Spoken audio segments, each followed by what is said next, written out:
ज़ैनब, एक महिला पत्रकार, कांपते हाथ अपने सामने रखे मोबाइल की स्क्रीन को तोड़ देना चाहते थे। मगर क्या उससे सब ठीक हो जाएगा? धीरे धीरे ज़ैनब ने महसूस किया कि नीचे से ऊपर तक पूरे शरीर में उसे अजीब सी ठंड महसूस होने लगी। ऐसा लग रहा था कि मानो किसी बर्फीले पहाड़ की सबसे ऊंचाई के आखिरी कोने पर वो खड़ी है। सर्द हवाएं, गिरने का डर और अकेलापन सभी ने ज़ैनब को घेर लिया। दिल्ली के एक मंजिला घर पर ऊपर वाले कमरे में किराए से रहने वाली ज़ैनब बालकनी में पैरों को सिकोड़े शरीर को ठंड से बचाते हुए बैठी थी। इतने में ही मकान मालिक जो नीचे रहती थी, उनके 9 साल के बेटे ने ज़ैनब की स्वेटर की बाजू पकड़ी। धड़कन एकदम से झटका खाकर फिर चलने लगी, मगर कुछ तेजी के साथ। दीदी, खाना नहीं खाया? ज़ैनब उस छोटे से बच्चे के गले लगकर एकदम से रो पड़ी। शायद इसी की ज़रूरत और इंतज़ार था उसे। ज़रूरी नहीं है ना कि सर उसी कांधे पर रखा जाए जो मजबूत हो। ज़रूरत के वक्त जो हर बार मौजूद हो, ज़रूरी वो होता है ना। खैर, वो बच्चा बार बार बड़ी ही मासूमियत से पूछे जा रहा था, क्या हुआ दीदी? आपको किसी ने मारा? बोलो ना दीदी, क्या हुआ? ज़ैनब सुबकियों में उलझी उस बच्चे की बातें सुन और ज़ोर से रो पड़ी, और साथ ही हिचकियाँ भी शुरू हो गई। बचपन से ही जब कभी दिल भर आता था, ज़ैनब के आंसू निकले या ना निकले, हिचकियाँ ज़रूर शुरू हो जाती थी। बहुत रोने के बाद और आंसुओं का सैलाब शांत होने के बावजूद भी अभी तक वो डर कायम था, जिसने अभी कुछ वक्त पहले ही मुस्कुराते हुए ज़ैनब के चेहरे को आकर एकदम से दबोच लिया था। कितनी शांत आंखों से वो अभी आसमान की ओर बहुत गर्व से देख रही थी कि तभी एक मैसेज ने सब बर्बाद कर दिया। ज़ैनब को अपने अब्बू आज आम दिन से बहुत ज़्यादा याद आ रही थी। और क्यों ना आते, आज वो अपने छोटे से गांव से दूर इस अनजान शहर में अपनी पहचान उन्हीं की वजह से तो बना पाई। लड़कपन की उम्र से ही ज़ैनब की दिलचस्पी राजनीति, दुनिया भर की खबरें और बहसों में थी। शायद इसीलिए उसका बचपन मोहल्ले की बाकी लड़कियों में नहीं गुजरा।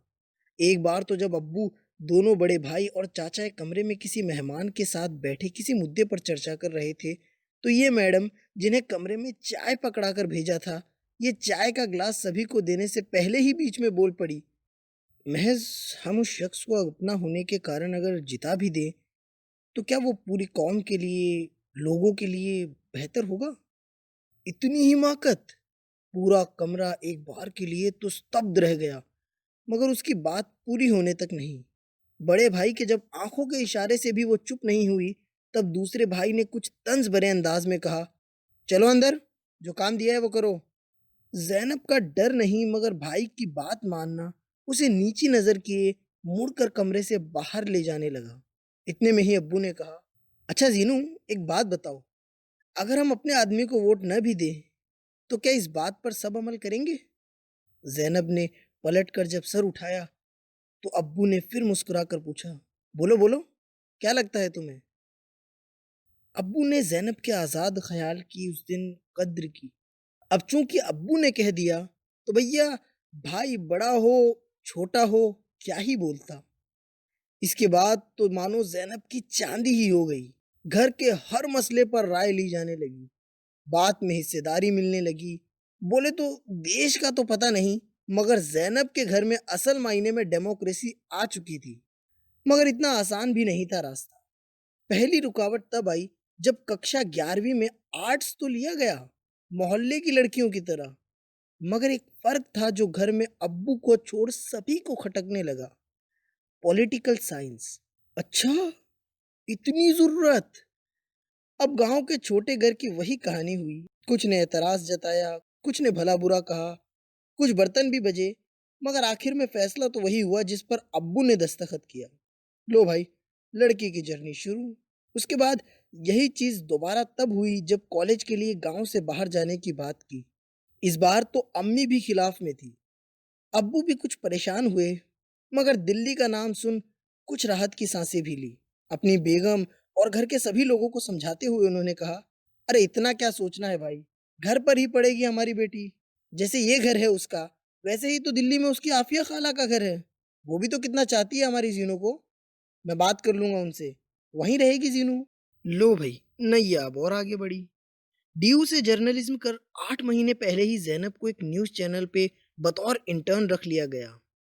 अभी 2 महीने पहले ही उसकी जॉब पक्की हुई थी और उसे किस्मत से हफ्ते के एक सेगमेंट के लिए ग्राउंड रिपोर्टिंग भी मिल गई, जहां शहर के पिछड़े वर्ग की हकीकत और बदलाव दिखाना था।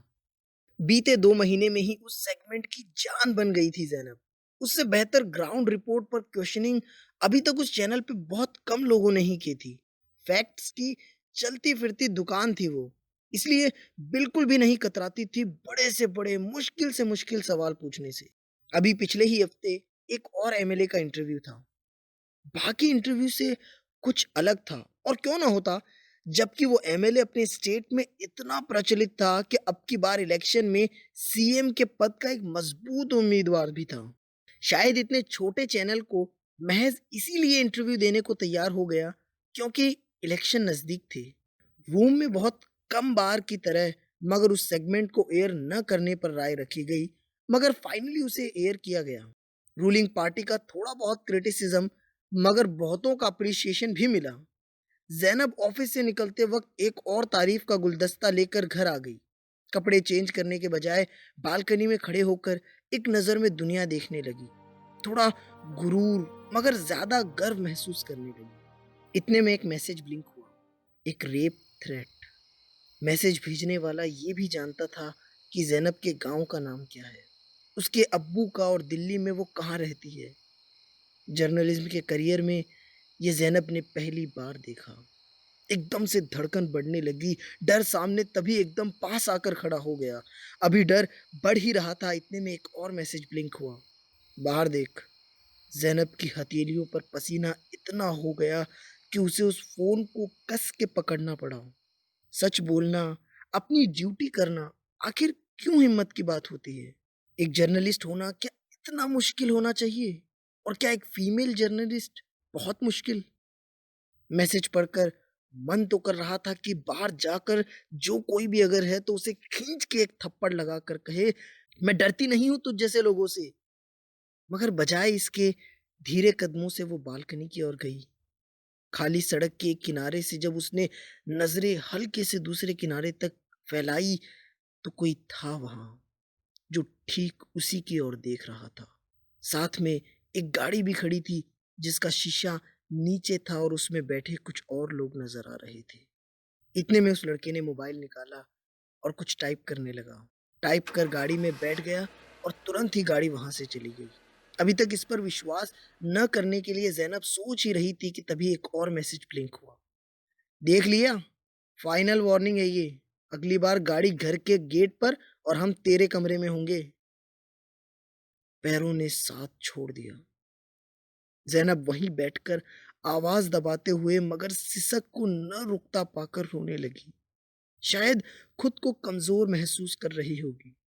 ठीक उसी समय जैनब ने अपने सेगमेंट के एंकर को एक मैसेज सेंड किया, तुरंत ही, I am sorry but I can't come to office for a week, reason I will tell after coming, please take care of segment.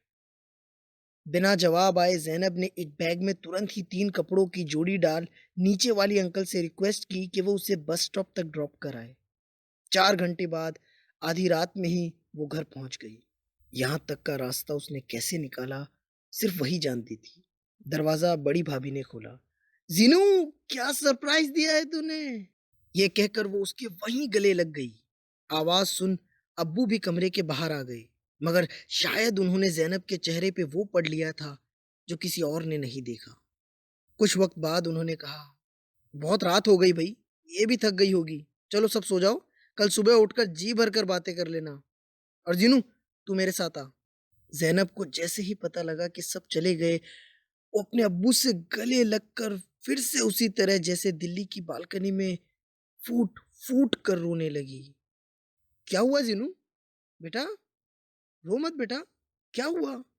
अब्बू के सवालों का जैनब क्या जवाब देती? वो बस रोती चली जा रही थी। जीनू, ऑफिस में किसी ने कुछ कहा क्या? ज़ैनब अब की बार किसकी शिकायत करती? उस शख्स की जो इस मुल्क में कोई एक नहीं है? उस शख्स की जो अपनी इंसानियत ख़त्म कर चुका है, या उस शख्स की जो अंधा हो चुका है हकीकत के सामने? सिसकियाँ रोक कर ज़ैनब ने सारी बात अब्बू से कही। आई एम सॉरी अब्बू, मैं क्या करूँ? वही तो कर रही थी जो सही है, जो मेरा काम है। शायद मेरा फैसला ही गलत था। आज अपना काम करने की वजह से किसी ने मेरी इज्जत उतारने की धमकी दी। कल न जाने क्या होगा। मुझे ये नहीं करना चाहिए था। मुझे दिल्ली जाना ही नहीं चाहिए था। अब्बू ने सर पे हल्के से हाथ के साथ कहा, रात बहुत हो गई, तो थक भी गई होगी। आराम कर ले, कल बात करते हैं। अगले दिन गांव की नई खुली स्कूल में अवार्ड सेरेमनी में व्यस्त अब्बू जब तक घर लौटे सब सो चुके थे। सुबह उठकर उन्होंने सबसे पहले ज़ैनब को उठाया और जल्द ही तैयार होने को कहा। दोनों जैसे ही स्कूल में पहुंचे, स्टेज पर से आवाज आई, स्वागत है हम सबकी लाडली, सबसे होनहार, हक के लिए निडर सवाल करने वाली बेखौफ पत्रकार और हमारी आज की चीफ गेस्ट मिस ज़ैनब। सभी बच्चे मैदान में खड़े हो गए और पूरा ग्राउंड तालियों की गूंज से भर उठा। ज़ैनब अब्बू से इशारों में सवाल करने लगी, मगर अब्बू ने हल्का सा धक्का देते हुए उसे स्टेज पर जाने को कहा।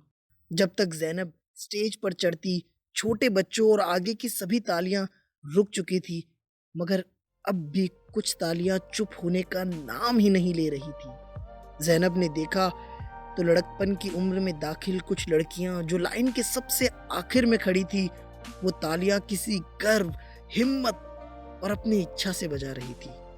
ज़ैनब और अब्बू की आंखें नम हो चली। ज़ैनब ने किसी तरह एक अनप्रिपेयर्ड मगर बेहतरीन स्पीच दी और इतने में ही स्टेज पर अब्बू को भी बुला लिया गया। स्पीच के खत्म होने पर वही पीछे वाली लड़कियों की तालियां जो फिर शुरू हुई, तो रुकने का नाम नहीं था। अब्बू ने ज़ैनब के करीब हल्के से उससे कहा, क्या तुम इसी इज्जत के छिन जाने की बात कर रही थी? ये तुमसे भला कोई छीन सकता है क्या? जो इस कहानी में था वो शायद कुछ भी नहीं था हकीकत के सामने। असल में ये धमकियां शायद और डरावनी होती है, मगर मैं ये भी जानता हूं कि असल में ज़ैनब और मजबूत भी होती है। हम उनकी काबिलियत में कुछ जोड़ तो नहीं सकते, मगर उनकी राह का पत्थर भी तो न बने। ये कहानी है ऐसी हजारों ज़ैनब के लिए जिन्होंने हक जिंदा रखने की लड़ाई में हर बांध तोड़ दिखाया है। ये कहानी एक फीमेल जर्नलिस्ट के नाम।